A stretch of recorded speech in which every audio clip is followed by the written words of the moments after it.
most talked about fighter jets in the world is quietly building a global customer list while the spotlight stays somewhere else. What if a war shaped the future of fighter exports more than any air show ever could? And what if a single export deal has the potential to change the balance of air power across multiple regions at once?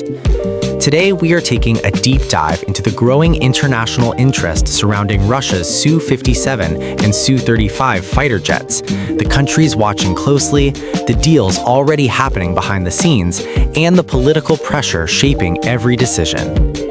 In recent statements, Rosoboron Export's CEO Alexander Mikheyev made it clear that despite global tensions and sanctions pressure, Russian high-tech defense products are still attracting serious attention from foreign buyers. Among all the systems mentioned, two names stood out above the rest: the Su-57 fifth-generation fighter and a Su-35 air superiority fighter. According to Mikheyev, partners are increasingly focused on platforms that have proven themselves in real combat conditions. That point matters because in the modern defense market, combat experience is often seen as the ultimate marketing tool. The timing of these statements was not random. They came just as the first footage surfaced showing the Su-57 operating with a foreign air force for the first time. Algeria was confirmed to have operationalized the aircraft in November 2025, marking a major milestone for Russia's most advanced fighter jet. For years, analysts questioned whether the Su-57 would ever find foreign customers due to sanctions, production delays, and competition from Western aircraft. Algeria's decision showed that at least some countries are still willing to take the risk in exchange for advanced capabilities. But the Su-57 is not alone in drawing attention. The Su-35 has quietly become one of the most important pillars supporting Russia's fighter export market. After years of declining defense exports following 2022, new Su-35 deals helped reverse that trend. Within a single year, 3 new foreign clients were confirmed, signaling that despite political pressure, demand had not disappeared. In fact, it appeared to be growing among countries seeking alternatives to Western suppliers. One of the most surprising developments came in early 2025 when Russia began unexpected deliveries of Su-35 fighters to Algeria.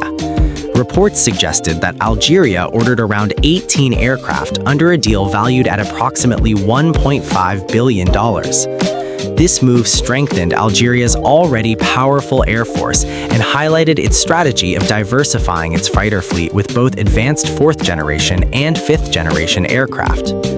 Leaked documents later revealed even bigger plans involving the Su-35. The Iranian Air Force was reportedly set to receive as many as 48 aircraft, a major modernization effort for a force that has long relied on aging jets. Ethiopia was also reported to have ordered 6 fighters, signaling interest from regions where access to Western fighters can be limited by political restrictions. Together, these deals pushed total confirmed exports close to 96 aircraft, a dramatic increase from just 24 before that year began. Despite this progress, the future of the Su-35 program remains uncertain. Many potential buyers face heavy economic and political pressure from Western governments. Indonesia and Egypt both canceled previously signed contracts for the Su-35 due to threats of sanctions. These cancellations showed that while demand exists, the political cost of purchasing Russian equipment can still be extremely high for many countries. Even so, some nations are learning how to protect their economies from sanctions pressure, a process often described as sanctions proofing. Indonesia is frequently cited as a country that has explored alternative financial mechanisms and trade arrangements to reduce vulnerability. If more nations adopt similar strategies, the pool of potential buyers for Russian fighters could expand again. While the Su-35 continues to find buyers, the biggest potential breakthrough for Russia's fighter industry may come from India. Reports suggest that negotiations over a licensed production deal for at least 140 Su-57 aircraft have reached advanced technical stages. India is reportedly considering a heavily customized version of the aircraft developed jointly to meet its unique operational requirements. If finalized, such a deal would not only be financially significant, but could also reshape the future of air power across South Asia. Beyond India, several other countries are being closely watched as potential Su-57 customers. Vietnam and Kazakhstan are often mentioned due to their existing defense relationships with Russia and their interest in modernizing their air forces. North Korea has also been discussed as a possible future operator, especially amid growing military cooperation between Moscow and Pyongyang.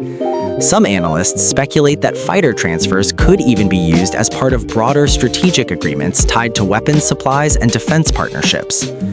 At the same time, Algeria is expected to continue investing heavily in the Su-57 while also upgrading its Su-30 MKA fleet, creating one of the most capable air forces in Africa. Iran and Ethiopia may expand their Su-35 fleets further if current cooperation deepens. Each of these developments shows that Russian fighter exports are no longer limited to a few traditional buyers, but are slowly expanding into new regions. The larger story here is not just about aircraft sales. It is about how geopolitics, sanctions, technological competition, and shifting alliances are reshaping the global fighter market. Western pressure has clearly reduced Russia's market share in some areas, but it has also encouraged new partnerships among countries seeking alternatives. At the same time, Russia is emphasizing combat-tested systems and flexible deals to remain competitive. As more countries consider modernizing their air forces, the decisions they make will influence regional balances of power for decades. Whether through license production, customized variants, or strategic partnerships, the Su-57 and Su-35 are becoming central players in this evolving landscape. The question now is not just who will buy these fighters next, but how these deals will shape future conflicts, alliances, and the global defense industry itself. Subscribe for more updates and comment me to show your opinion.